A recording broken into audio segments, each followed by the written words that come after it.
A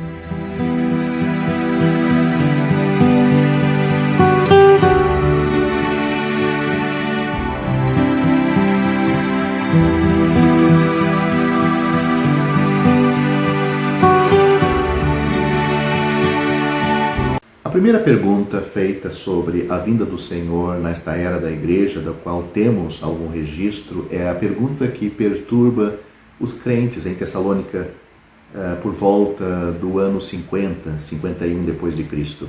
Parece ter surgido quando os novos crentes estudaram as escrituras do Antigo Testamento à luz do Evangelho, recentemente trazido a eles por Paulo e Silas. Pelo Evangelho, eles sabiam que Cristo não apenas morreu pelos nossos pecados, mas também ressuscitou dos mortos e ascendeu à glória. Além disso, eles sabiam que ele estava voltando à terra em glória para reivindicar a coroa que lhe foi recusada em sua primeira vinda e estabelecer seu reino em Jerusalém, ou a partir de Jerusalém.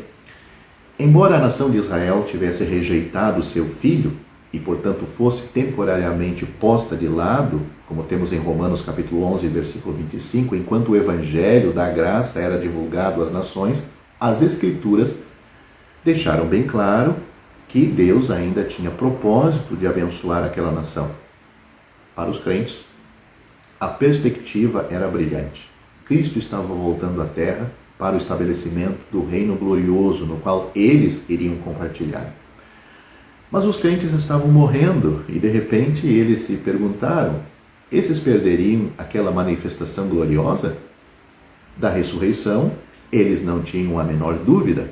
Essa verdade era parte integrante do evangelho em que haviam crido.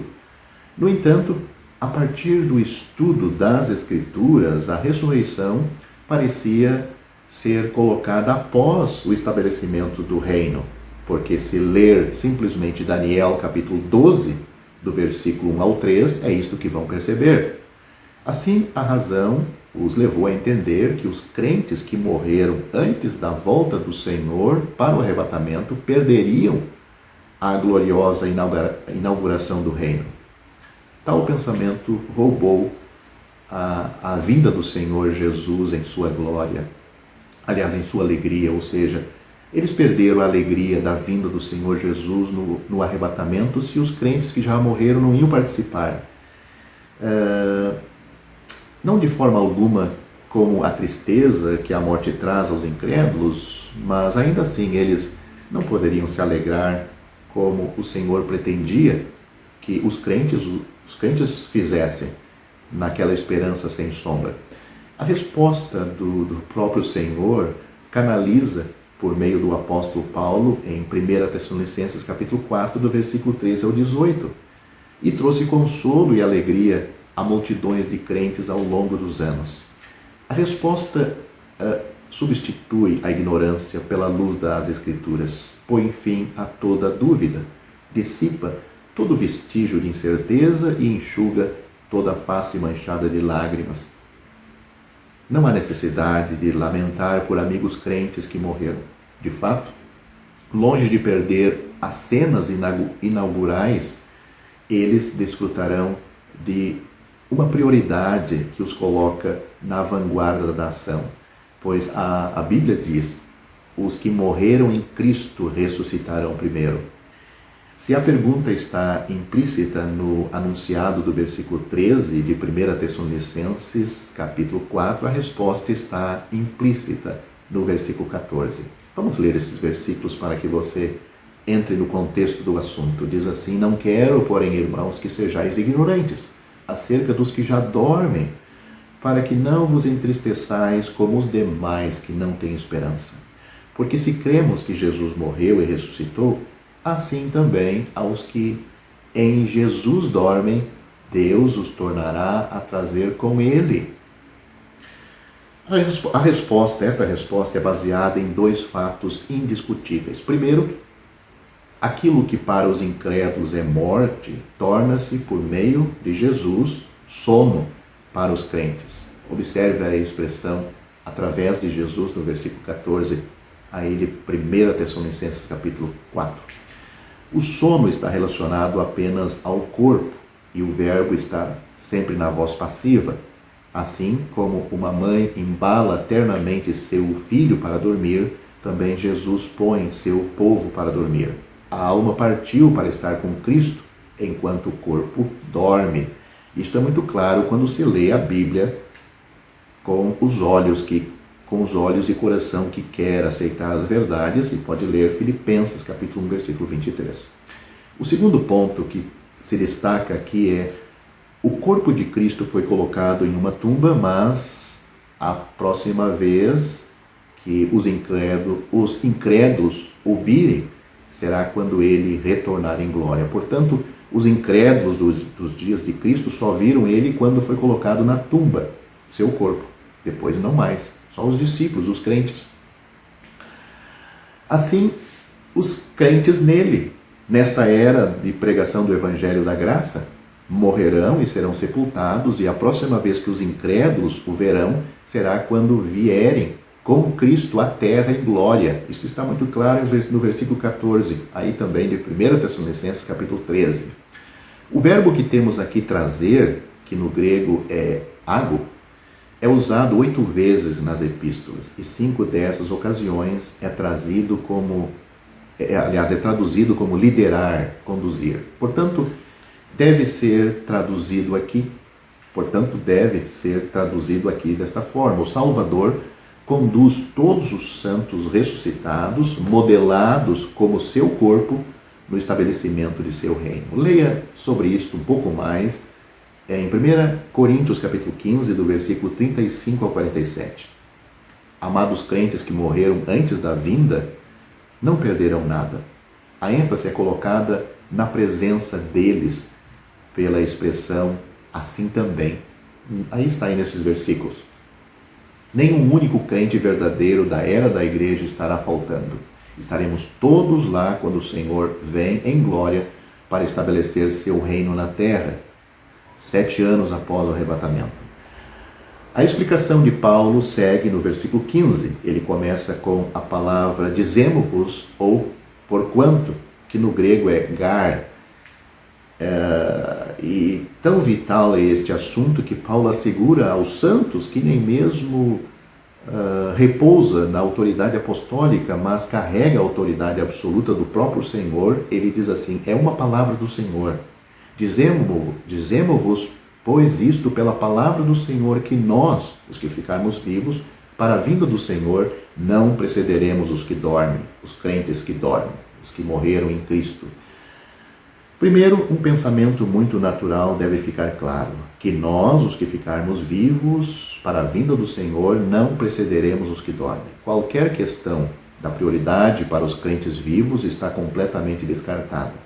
Isso fica claro na ordem dos eventos, introduzida pelo segundo explicativo, quando nós temos a palavra porquê, que no grego é ot ou hot, começa essa palavra com H, ot. Diz assim: porque o mesmo Senhor descerá do céu com alarido e com voz de arcanjo e com a trombeta de Deus, e os que morreram em Cristo ressuscitarão primeiro. 1 Tessalonicenses capítulo 4, versículo 16. Paulo diz que o Salvador vem do céu, porque o mesmo Senhor descerá do céu com alarido. Isto não pode ser delegado a nenhum outro. É o próprio Senhor quem chama a igreja para o lar. Há uma ausência marcante de sinais astronômicos, como temos registrados em Mateus capítulo 24, do versículo 29 ao 30, para a vinda, quando ele vem para reinar. Não há menção dos exércitos de anjos assistentes, como temos em Judas, versículo 14, ou do cavalo branco e do cavaleiro com muitos e uma espada flamejante, que é descrito em Apocalipse capítulo 19, versículo 11. De fato, é somente o mesmo Jesus que subiu ao céu, que agora desce do céu. Isso nós vemos ele subindo em Atos capítulo 1, versículo 9. Os sinais astronômicos, os exércitos de anjos e o cavalo branco com o cavaleiro, com muitos santos e uma espada flamejante, são coisas a serem vistas quando o Senhor Jesus vem para reinar, anos depois do evento do arrebatamento, que é algo que temos aqui em 1 Tessalonicenses capítulo 4, do versículo 13 ao 18. Lemos que no arrebatamento haverá o alarido, ou com um alarido, é a expressão. 3 frases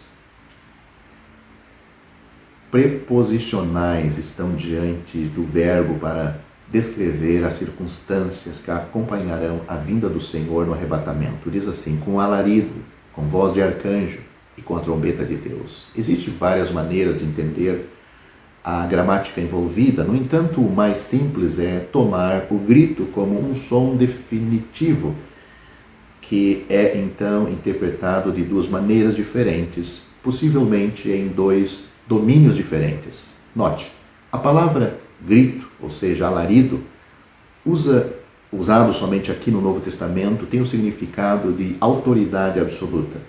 A autoridade de um comandante militar comanda a obediência instantânea e automática. Na Septuaginta, que é a versão grega do Antigo Testamento, conforme apontado pelo dicionário Vine, é usado para gafanhotos que na palavra de comando marcham em fila. Nós temos isso em Provérbios capítulo 30, versículo 27. Nenhum genitivo identifica quem dá o grito ou quem o dirige. Certamente é o grito triunfante do vencedor sobre a sepultura, despertando todos os seus para a vida eterna, o grito que alcança todos os crentes dessa dispensação, seja no céu, os que já morreram, ou os que vivem na terra, é a convocação do noivo, Jesus, para a noiva, a igreja. As 2 frases que temos, com voz de arcanjo e com a trombeta de Deus, interpretam esse som de 2 maneiras diferentes.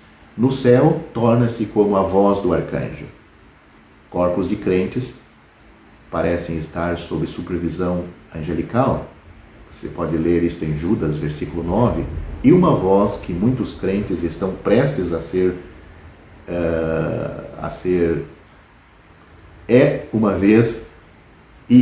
melhor dizendo, que muitos crentes estão prestes a ser vestidos com o seu corpo ressuscitado. Os poderes angelical estão cientes disto. Para os crentes na terra, o estágio final da peregrinação da terra terminou. Então a trombeta de Deus soa para eles.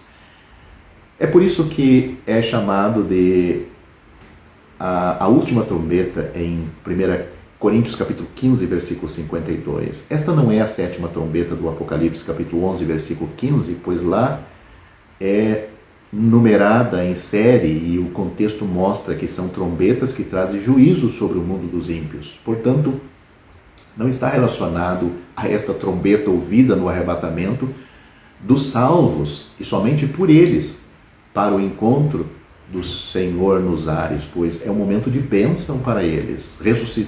Ressurreição dos mortos salvos, unindo seus espíritos e alma aos corpos transformados, primeiramente, e a transformação dos crentes vivos para se encontrar com o Senhor nos ares. Então, essas expressões, alaridos, a trombeta e a voz do arcanjo, tudo isto é tanto o chamado do Senhor Jesus e tudo feito por Ele, dando o sinal para os vivos, os crentes vivos, os salvos vivos, e também para aqueles crentes que já morreram.